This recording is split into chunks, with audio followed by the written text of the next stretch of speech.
Okay, folks, welcome back.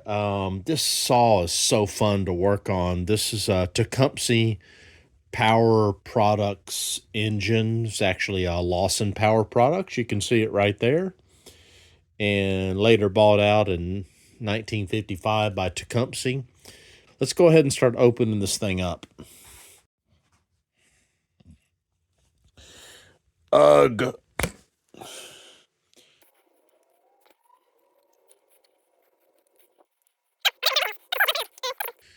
You know, I never really, this one's loose too. Both of these screws on the outer edge were so loose. Never ran the saw, so don't know.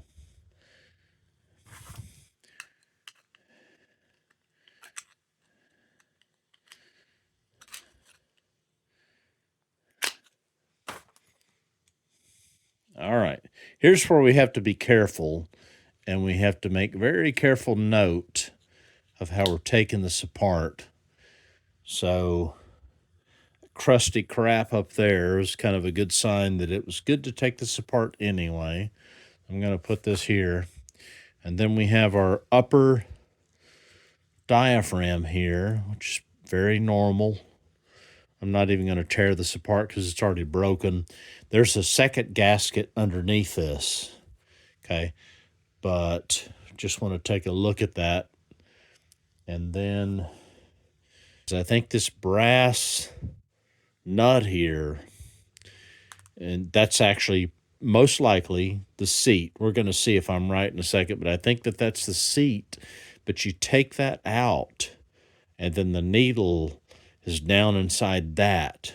So I have not, all the two strokes that I've worked with have all had the, the typical lever arm that operates a needle and seat. You can see the whole needle and seat in one unit, but this is weird because it's kind of up inside it. So cool. Let's take it apart and see what happens. I'm going to try to take just a pair of old pliers. There it goes. This is a little brass thing here. Does this come out? It does come out. So there is your needle. Look at that thing. It's all bent. There's our spring. We don't want to lose that because we don't really know what's in our kit. And we're going to look in there and see, is there anything else? There is. We're going to take these screws out, but what I'm going to do, these are obviously, pretty sure, well, I say obviously, maybe it's not obvious because this is so old, but I'm assuming these are high and low speed screws. I'm going to pluck these things out. I didn't know they were there, but they are. These are little, feel like rubber O-rings. So we've got two O-rings there. So that's all cool. There's nothing else really here to take apart in this thing. Isn't that crazy? Like how does this thing actually work? Like where is the pump in this thing? Let's open up this kit and see what's in it. This is everything. All right, so what do we know? First thing we're going to look at is these gaskets. Kind of unfortunate it's bent that way, but that's fine. Gaskets look pretty good.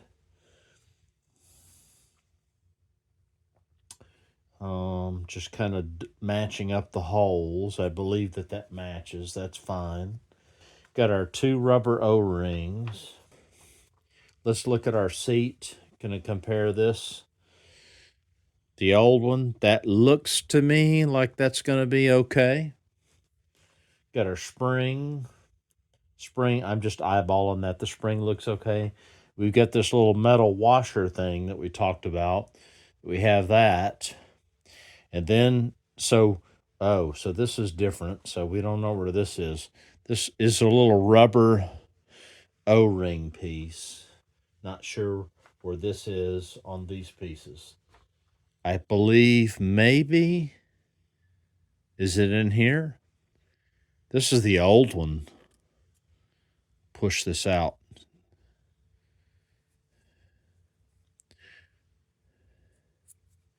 Okay.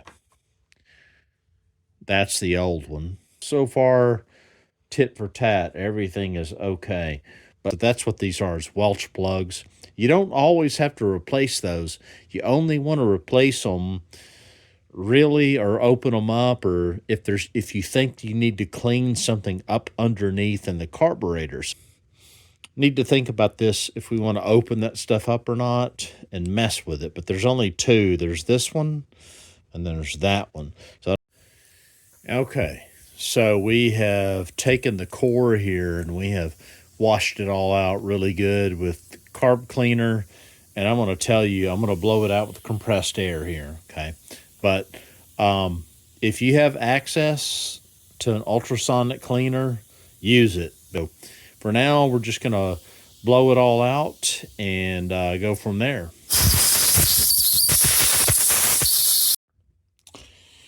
All right, so we have all this cleaned up really well. One of the things that I'm kind of disappointed about is I tried to blow into this fitting here and it's restricted. So something is going on here. I was able to figure out that I think we're okay. Believe it or not, I was able to blow into this thing freely this morning without changing anything. So I think maybe the carb cleaner did its job in there. A little bit of residual carb cleaner freed up that duct bill in there. They're kind of known to freeze inside there.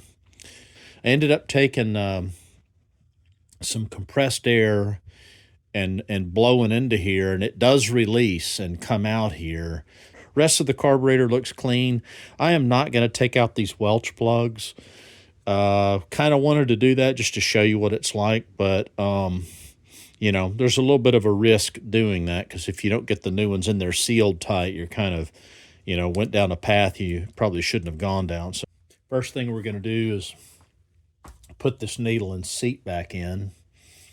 There's a little rubber. The seat is actually rubber. That's this piece here.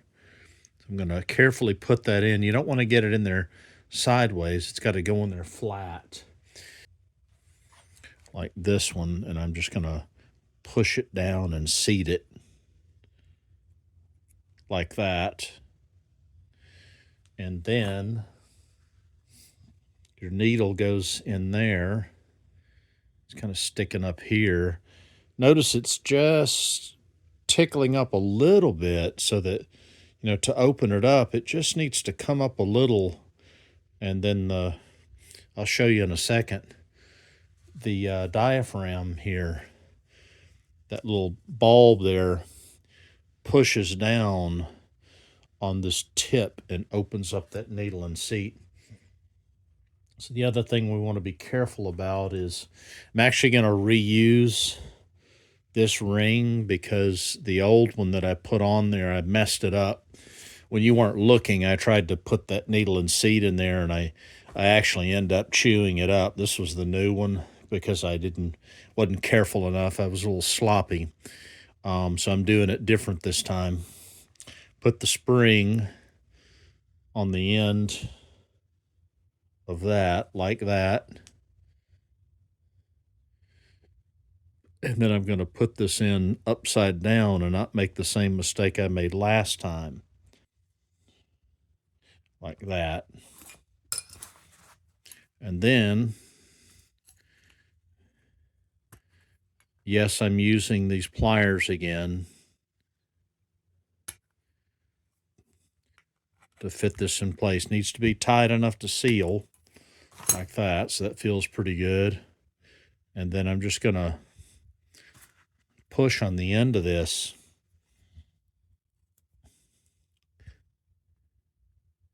Make sure that's working. See it moving up and down? Doesn't really take much. Yeah, just enough to let gas come through to block it when it doesn't need to come through. This goes on first. Remember how we took it off, but that is almost always the case on every two-stroke I've ever worked on, carburetor, big and small. That is the case. And then this, you know, you're holding it backwards here, but that little disc needs to go down on top of that. Sometimes these have to go on in a special orientation, but in this case, it's symmetric all the way around. I double-checked that.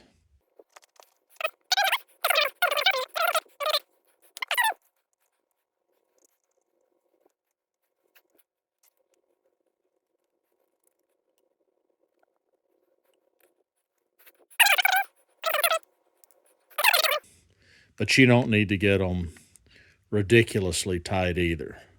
You just need to compress those gaskets together, and that's it. If you don't know what that feels like, you probably shouldn't be working on these better.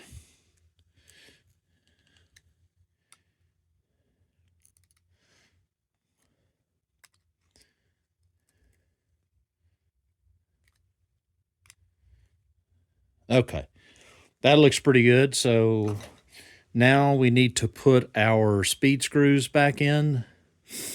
And geez, I don't remember which one went where. So pardon me while I go back and look at the other video and some pictures so I can see. 1 second. I'm back, and it's a good thing I look because I forgot about this plate. Put that on. Just took the 2 screws out, put the plate underneath it, and put that on, so that's good. So now we have to put in our speed screws, the low and high speed, or sometimes called idle, mixture, and high speed. There, I feel better about that. Okay, now I'm going to put these in.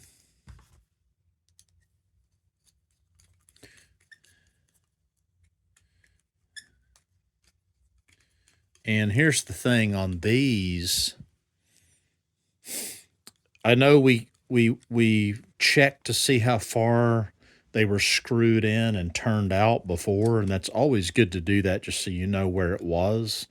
And I've made note of that. But whenever I rebuild these carburetors, I always screw these in all the way until they seat. And the reason that I do that is because I'm going to tune them anyway. We are done with this carburetor. All we have left to do is put on this little plate and bracket thing, but I'm not going to waste your time doing that. We'll do that later. We are finished with this carburetor. I feel pretty good about it. You know, one thing I'll just keep in mind is it did feel like it took a little bit of a pressure to push through there. This is a strange design because there's no fuel pump on this. It's using crankcase pressure to somehow operate some kind of pressurized flow of gas into the engine. I wish I knew more about that, but I don't. I just learned that pretty much while making this video. So maybe if I learn more about that, I'll update the description or add a comment in it. But other than that, we are done. And thanks a lot, guys, for watching. And stay tuned for the next video as we finish this this Sears chainsaw.